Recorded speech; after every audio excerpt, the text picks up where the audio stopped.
रुक करते हैं पसरूर की जानिब, जहां पसरूर म्यूनसिपल कमेटी की नाअहली और गफलत के बायस नवाज शरीफ रोड पर सीवरेज का गंदा पानी जमा रहना मामूल बन गया। गंदे पानी से ताफुन फैलने लगा। ताफुन से मूजी अमराज फैलने का खदशा। जबकि असिस्टेंट कमिश्नर पसरूर और चीफ ऑफिसर म्यूनसिपल कमेटी ख्वाब खरगोश के मज़े ले रहे हैं। पसरूर से अमन भट्ट की रिपोर्ट देखते हैं। पसरूर म्यूनसिपल कमेटी की अदम दिलचस्पी और गफलत से शहर के मसरूफ तरीन नवाज शरीफ रोड की हालत जार देखने लायक। शहरियों का कहना है कि पाकिस्तान तहरीक इंसाफ की हुकूमत भी किसी किस्म की तब्दीली लाने में बिल्कुल नाकाम रही।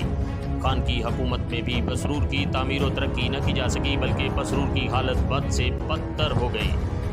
सड़क पर खड़ा गंदा पानी दरिया का मंजर पेश करने लगा। लारी अड्डा से सब्जी मंडी तक पूरा नवाज शरीफ रोड टूट फूट का भी शिकार। खवातीन, बच्चे, बूढ़े पैदल चलने, नमाजी गंदे कीचड़ भरे पानी से गुजरकर मस्जिद तक जाने पर मजबूर हैं।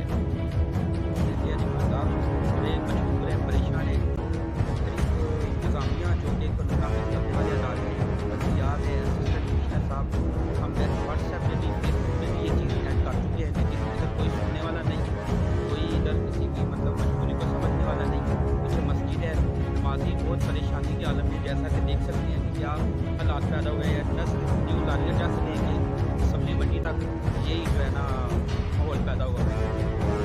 मंडी वाला रोड है सारा टूटा है।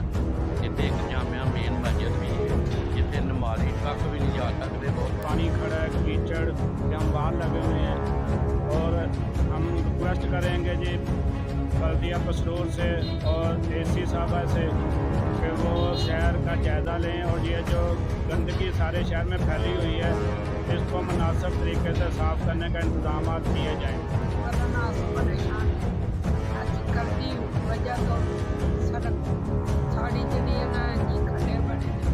हमारा एक मौक़िफ़ है इमरान खान साहब से, वो इस रोड की मंजूरी दें, बल्कि जो पसरूर के नाक़िस काम होने वाले हैं वो सब कामों को वो हुकूमत का काम है कि वो नोटिस में लाए और हमारे जो मसाइल है ना। शहरियों ने वज़ीर आज़म इमरान खान, वज़ीर आला पंजाब सरदार उस्मान बुज़दार, कमिश्नर गुजरांवाला और DC सियालकोट से फौरी नोटिस लेकर इस्लाह अहवाल और गैर ज़िम्मेदार अफसरान के खिलाफ सख्त कानूनी कार्रवाई का मुतालबा किया है। कैमरामैन काशिफ भट्ट के साथ अमन भट्ट, PSR न्यूज़, पसरूर।